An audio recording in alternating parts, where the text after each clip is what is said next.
YouTube Novi Astriani 15. Oke, untuk video kali ini saya ingin menceritakan kisah inspiratif, semoga bisa menginspirasi kita-kita semua, yaitu kisah inspiratif seorang miliarder muda. Ini miliarder muda di Thailand ya, namanya Top IT sorry ya kalau misalnya salah spellnya ya. Nah, dia ini adalah pemilik cemilan rumput laut namanya Tau Kai Noi. Nah, bagi kalian yang kalau misalnya ke Alfamart, Indomaret atau supermarket ya, biasanya kalau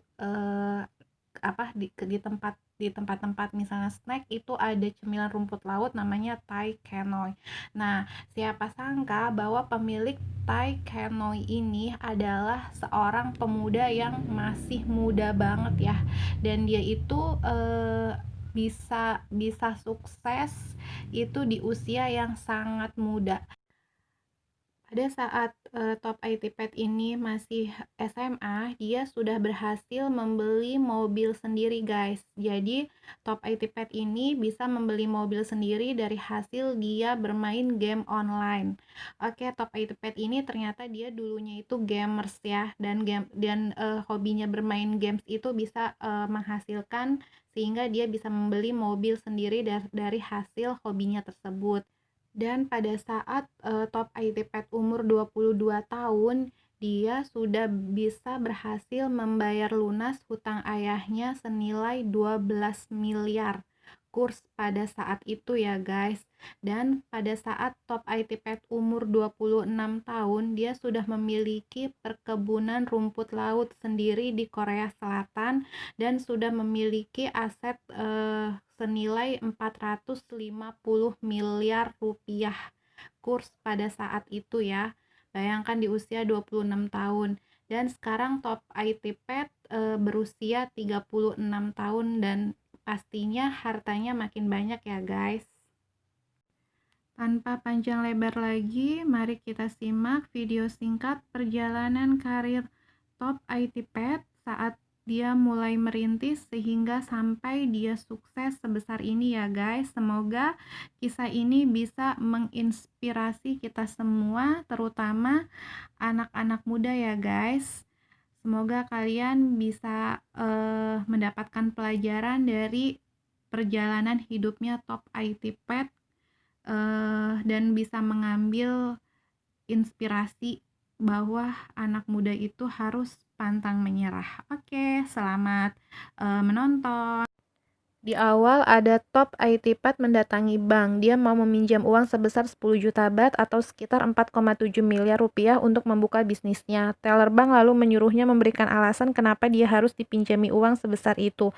Top lalu cerita saat masih SMA, saat sedang belajar bukannya mendengarkan guru malah main game online. Top punya item yang langka, terus ada orang yang mau beli seharga 12.000 baht, langsung transfer ke rekeningnya. Dia pun pulang pinjem buku rekening pamannya, duit pun cair. Semenjak itu Top mulai menjual item game sampai duitnya banyak, lalu bisa beli mobil, menaikinya ke sekolah dan mengajak pacarnya jalan-jalan. Pulang ke rumah orang tua Top memarahinya dapat uang dari mana. Top menjelaskan semua itu dari hasil game online. Orang tuanya pun tidak percaya. Saja jangan aneh-aneh, tapi Top bersikap cuek atau masa bodoh, masih main game sampai lulus sekolah. Dia melihat hasil tes masuk universitas negeri tapi tidak lulus. Tanpa merasa sedih atau kecewa, langsung lanjut main game.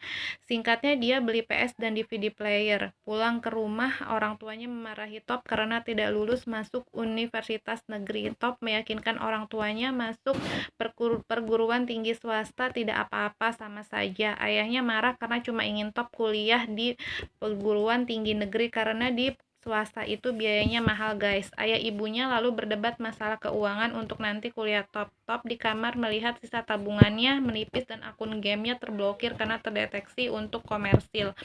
Dia bingung lalu melihat DVD player yang tadi dibeli. Top kemudian kembali ke toko untuk membeli banyak DVD player. Tunjukkan DVD player ke paman dan ibunya, tapi saat dinyalakan ternyata itu barang rusak guys. Dia kembali ke toko, marah-marah ke penjualnya, minta garansi pengembalian uang, tapi tidak ada karena itu DVD player bajakan. Kalau rusak ya beli baru. Top marah karena tidak diberitahu dari awal lalu membanting ke atas etalase sampai pecah. Penjual marah menampar Top.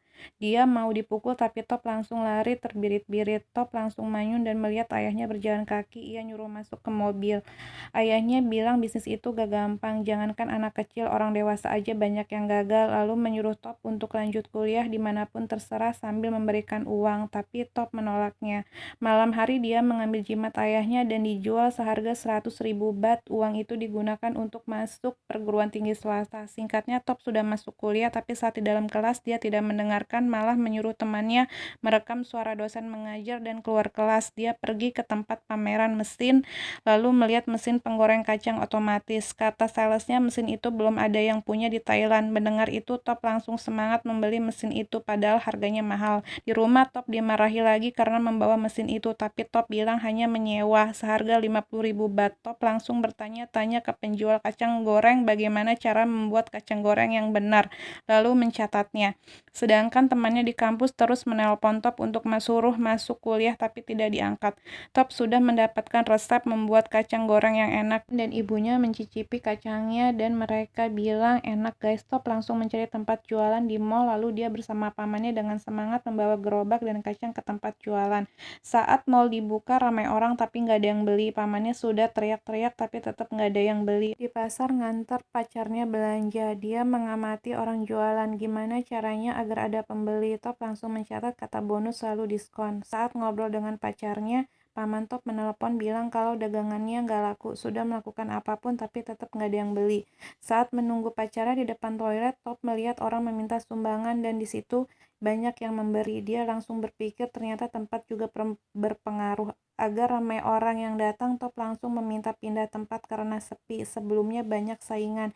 Dia pun boleh pindah di pintu masuk mall. Saat di kelas saat ujian dia kebingungan mengerjakan soal, lalu teleponnya berbunyi. Top langsung mengambil HP-nya dan minta izin ke pengawas untuk mengangkat. Tapi tidak boleh, nanti bisa dianggap curang. Lebih baik dimatikan. Tanpa pikir panjang dia langsung keluar kelas memilih teleponnya daripada mengikuti ujian. Ternyata paman yang nelpon bilang kalau dagangannya laris. Top langsung membawa kacang lagi. Benar saja ramai pembeli. Sampai kekurangan kacang. Top langsung bilang ke pamannya akan buka cabang lagi. Dia buka cabang dan sudah punya karyawan guys. Saat itu juga pacarnya datang dan bilang ke Top, intinya kuliah dulu baru nanti kerja demi masa depan kita. Tapi Top cuma diam. Besoknya Top masih bandel. Dia nggak masuk kuliah.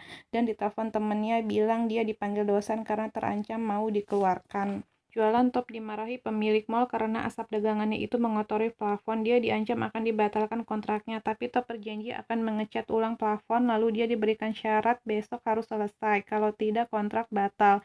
Top langsung mengecat ulang plafon dibantu pamannya, tapi pengunjung malah merasa terganggu. Dia kembali dimarahi dan disuruh malam saja mengecatnya.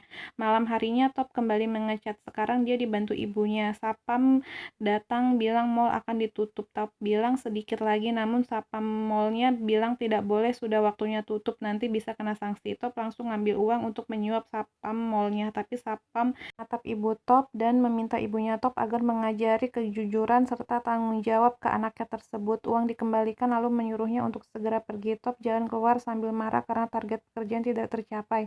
Ibunya Top menenangkan sambil bilang ikut saja ibu ke Cina karena orang tuanya Top mau pindah ke Cina dan memulai hidup baru guys. Mendengar itu Top tambah marah karena tidak diajak bicara sebelumnya. Top bilang nanti pasti bisa, cuma butuh waktu untuk bangkit. Ibunya nangis dan Top kembali meyakinkan akan berusaha keras untuk membantu keluarga. Besoknya Top foto untuk paspor, namun ia tidak fokus melamun dan saat mau difoto dia milih pergi. Ia menemui orang tuanya bilang gak bisa ikut ke Cina, mau tetap di Thailand. Dia pamitan sama ibunya dan ayah Top berkata kita harus mengawali semuanya. Jaga diri baik-baik, ayah sayang kamu, lalu pergi. Top langsung semangat kembali bergegas ke mall untuk mengecat plafon, tapi Top dihadapkan kabar buruk lagi guys. Beberapa dagangannya dihentikan karena masalah yang sama. Di rumah Top termenung pusing. Di depan ada tetangga yang gosip. Dia ke gerbang, ternyata ada surat pemberitahuan penyitaan rumah. Surat itu diambil lalu dibuang. Saat jalan Top bertemu pacarnya. Pacarnya marah dan mendorong Top sampai jatuh. Dia marah karena Top nggak pernah menghubunginya lagi. Top langsung meluk pacarnya. Di dalam mobil, Top curhat masalah dagangannya dan si pacar mengajak Top untuk kembali kuliah karena SMA saja tidak cukup katanya. Si pacar lalu memberi rumput laut kering yang belinya itu jauh belum banyak yang jual di sekitar. Top lalu memakannya terasa enak dan langsung punya ide. Dia menemui Profesor ahli pangan menanyakan bagaimana agar rumput laut tetap kering dan tidak basi. Dia pun diajari cara pengemasan yang baik pakai mesin vakum sehingga oksigen keluar dan lain-lain. Top lalu menjual mesin goreng kacang otomatis lalu membeli banyak rumput laut mentah.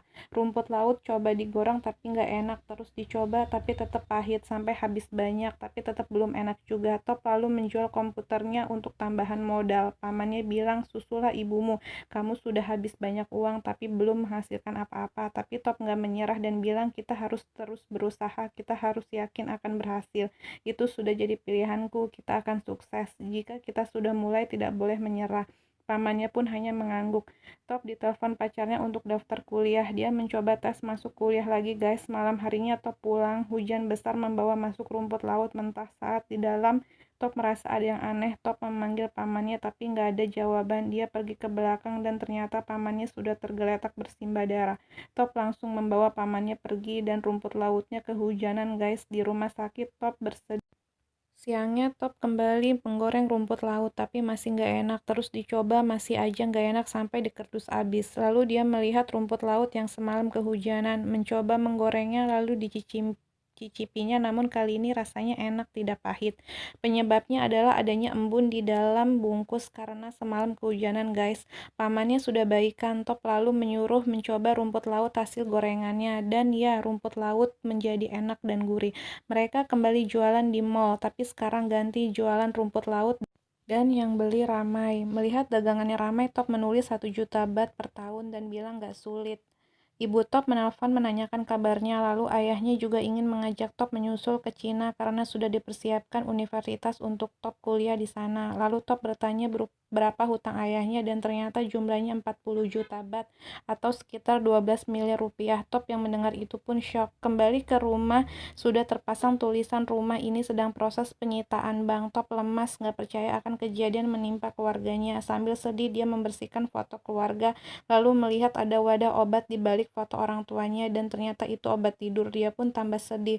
Top lalu memutar suara dosennya waktu itu direkam. Isinya itu tentang motivasi. Jika kau berpikir kaya, maka kau akan kaya. Jika kau berpikir sukses, maka kau akan sukses. Itu intinya. Diulang-ulang terus sambil dengerin itu. Top ke 7-Eleven beli cemilan. Saat jalan keluar, dia melihat ada 2 7-Eleven, langsung punya ide masuk ke dalam minta nomor telepon kantor pusat. Di rumah, Top dengan semangat gimana caranya menjual produk di 7-Eleven. Top langsung ke kantor 7-Eleven. Dia menunggu giliran dipanggil. Di sebelahnya ada orang yang juga memperkenalkan produk. Top melihatnya lalu kembali dia punya ide. Di toilet dia langsung latihan seperti orang tadi. Top kembali menunggu sambil orang tadi sudah selesai dan ternyata direkturnya ada rapat. Dia disuruh menunggu lagi, tapi Top menunggu sampai sore dan direktur pun datang dan memberikan kartu nama dan disuruh meninggalkan produk, nanti akan dicek karena direktur masih ada rapat. Tapi Top minta 10 menit saja untuk menjelaskan produknya. Produk diberikan tapi ternyata belum layak dijual guys karena kemasannya kebesaran dan kurang menarik dan harganya pun terlalu kemahalan. Produknya ditolak. Top kembali ke rumah sambil lesu. Ada pacarnya menunggu, dia marah karena waktu itu Top cuma daftar kuliah tapi hasilnya nggak masuk. Pacarnya lalu menasehatinya untuk harus kuliah, itu keinginan orang tua. Jadi pacarnya ini ingin Top kuliah, kalau nggak kuliah nggak akan sukses. Itu intinya guys. Si pacar juga bilang jika butuh uang dia bisa minta orang tuanya untuk bantu. Karena Top ini orangnya nggak suka minta-minta, dia pun marah lalu masuk kunci gerbang dan meninggalkan pacarnya. Dia pun nangis. Malam harinya Top lesu, lemas, tidur di samping pamannya sambil nangis dan curhat. Pacarnya sungguh mencintai dan mengkhawatirkan, tapi Top membuatnya kecewa. Pamannya pun menenangkannya. Esok harinya dia masih tidak menyerah, pergi ke tempat cetak kemasan untuk membuat desain kemasan produk yang bagus untuk produknya. Dia minta nama produknya diganti yang bagus, tapi kata si pria nama produknya sudah bagus, tahu Kainoy, yang artinya pengusaha muda. Singkat Cerita produknya sudah jadi sesuai omongan direktur dan kemudian kembali ke kantor 7-Eleven, tapi ternyata direktur jadwalnya sangat padat. Top bilang tidak apa-apa, dia akan menunggu dari siang sampai setengah 4 sore sampai ketiduran dan sampai sore direktur pun tidak keluar. Padahal mondar-mandir guys, Top merasa tidak ditanggapi dan akhirnya dia pergi. Di lift dia memberikan produknya ke Sapam lalu pergi. Top pergi namun direkturnya keluar nyari Top. Dia sedih merasa gagal untuk tujuannya lalu menelpon ibunya bilang akan menyusul ke Cina. Di lift ada karyawan melihat produk Top, dia tertarik lalu mengambilnya memberikan ke resepsionis, memakannya dengan lahap dan memberikan ke koleganya karena rumput lautnya itu sangat enak guys. Ibunya Top bilang ibu akan selalu mendukung Top, jangan menyerah, kamu akan memiliki masa depan yang indah. Si direktur masuk ke lift dan melihat produk Top, ada sisa satu, dia sepertinya tertarik. Top dipanggil ke kantor guys. Produknya diterima, tapi ada syaratnya, dia harus membuat 72.000 bungkus dan mengirimkannya ke 6.000 cabang. Juga harus dicek kebersihan pabrik tempat produksi. Jika syarat terpenuhi, produknya diterima sepenuhnya. Top pun setuju. Di rumah dia kebingungan gimana caranya bikin 72.000 bungkus dan di mana dia harus menunjukkan pabriknya sedangkan dia nggak punya pabrik. Nah, kembali ke awal tadi guys, ternyata dia ke bank mau pinjam uang 10 juta baht itu untuk bikin pabrik dan rekrut karyawan. Teller bank melihat dokumen Top, ternyata umurnya masih 19 tahun.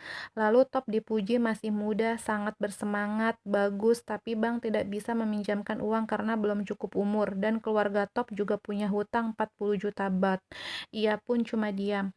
Di mobil, Top sedih lalu menyalakan musik dengan keras dan teriak dengan kencang di dalam. Top kemudian menjual mobilnya lalu memutuskan untuk terbang ke Cina, menyusul orang tuanya. Di bis dia melihat tiket pesawat, langsung memukul gembok rukonya lalu membuka pintu. Ternyata Top masih tidak menyerah guys, dia ke toko bekas orang tuanya yang masih dalam proses penyitaan bank. Di tempat itu dia akan mendirikan pabrik dengan hasil dari jual mobil dan tabungannya. Dia gunakan untuk modal usaha. Saat di stasiun, Top melihat pacarnya sedang asik dengan teman, melihat pacarnya gandengan tangan sama cowok lain. Top hanya diam memandanginya sampai nggak ingat untuk masuk kereta. Kembali ke pabrik, Top sudah merekrut karyawan, sedang menyiapkan pabrik untuk ekspansi. Pabriknya dinamakan Tai Noi. Direktur datang bersama orang yang mengecek untuk kelayakan pabrik. Pabriknya dicek dan pamannya menyuruh untuk menyogok saja agar disetujui, tapi dia menolak karena nggak mau ibunya dikatain lagi nggak mengajarkan anaknya kejujuran. Pabrik dicek ke dalam dari lampu, penggorengan, pengemasan, dan lain-lain. Selesai mengecek, direktur mengatakan pabrik belum sesuai standar. Masih banyak kekurangan seperti lampu yang tidak ada tutupnya, bisa ada debu jatuh ke makanan, wastafel harusnya pakai keran di kaki, lalu saluran air belum benar. Alkohol yang digunakan bukan untuk cuci tangan, tapi itu untuk luka dan lain-lain. Top pun berjanji akan memperbaiki semuanya. Direktur pun akan mengerundingkan dan memutuskan nanti hasilnya dikirim lewat fax mail. Saat mau pergi, pamannya menyuruh mensuap saja biar diterima. Top mau memberikan amplop tapi langsung pura-pura memberi salam. Singkatnya semua sudah diperbaiki dari pekerja, rumput laut, lampu, wastafel, pengemasan, dan lain-lain. Mesin fax pun berbunyi dan itu surat dari kantor 7-Eleven, tapi suratnya nggak sempurna karena printernya habis tintanya. Dia pun lalu menerawang surat tersebut keluar, dilihat-lihat, diterawang-terawang, ada tulisan gede sendiri terlihat disetujui. Melihat itu Top pun senang, target 72.000 bungkus sudah terpenuhi, semua orang bergegas memasukkan truk untuk dikirim ke distributor. Top langsung memeluk pamannya dan berterima kasih sambil bilang sudah menghabiskan apapun yang dimiliki, jika ini gagal kita nggak punya apa-apa lagi. Top akan kuliah dan tidak akan keras kepala lagi. Dia langsung bergegas masuk truk, sampailah dia di gudang penyimpanan. Dengan semangat Top menemui kepala gudang dan ternyata sudah telat sejam, nggak boleh masuk guys. Top memohon cuma terlambat sebentar tapi masih tidak boleh. Top sangat memohon karena nasibnya bergantung pada produk itu. Kepala gudang melihatnya dan merasa kasihan dan akhirnya diperbolehkan masuk. Dia pun sangat senang, saking bersemangatnya ia pun sampai mimisan guys. Produk rumput lautnya pun akhirnya dimasukkan. Top lalu menelpon orang tuanya, dia minta maaf dan bilang ayah ibu nanti bisa kembali pulang. Dia pun nangis. Dijelaskan setelah 2 tahun kerjasama dengan 7-Eleven, Top bisa melunasi hutang ayahnya sebesar 40 juta baht atau senilai 12 miliar rupiah dan bisa menempati rumah lamanya bersama orang tuanya. Setelah 2 tahun Top kembali ke bank mengajukan suntikan modal, dia pun menunjukkan rencananya untuk membangun pabrik yang besar.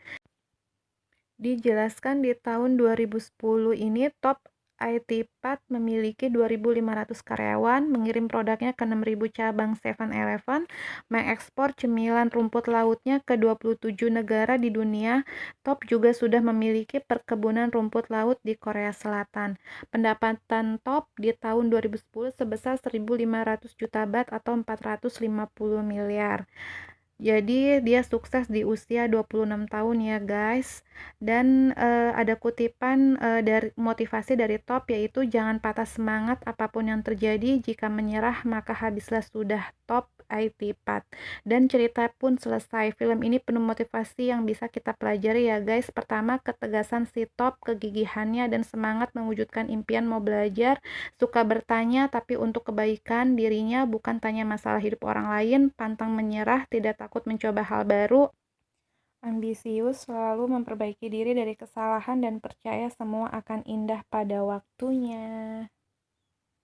Oh ya guys, bagi kalian yang mau nonton filmnya, untuk cerita lengkapnya bisa nonton ya, cari di YouTube atau cari di website film-film, itu judulnya The Billionaire.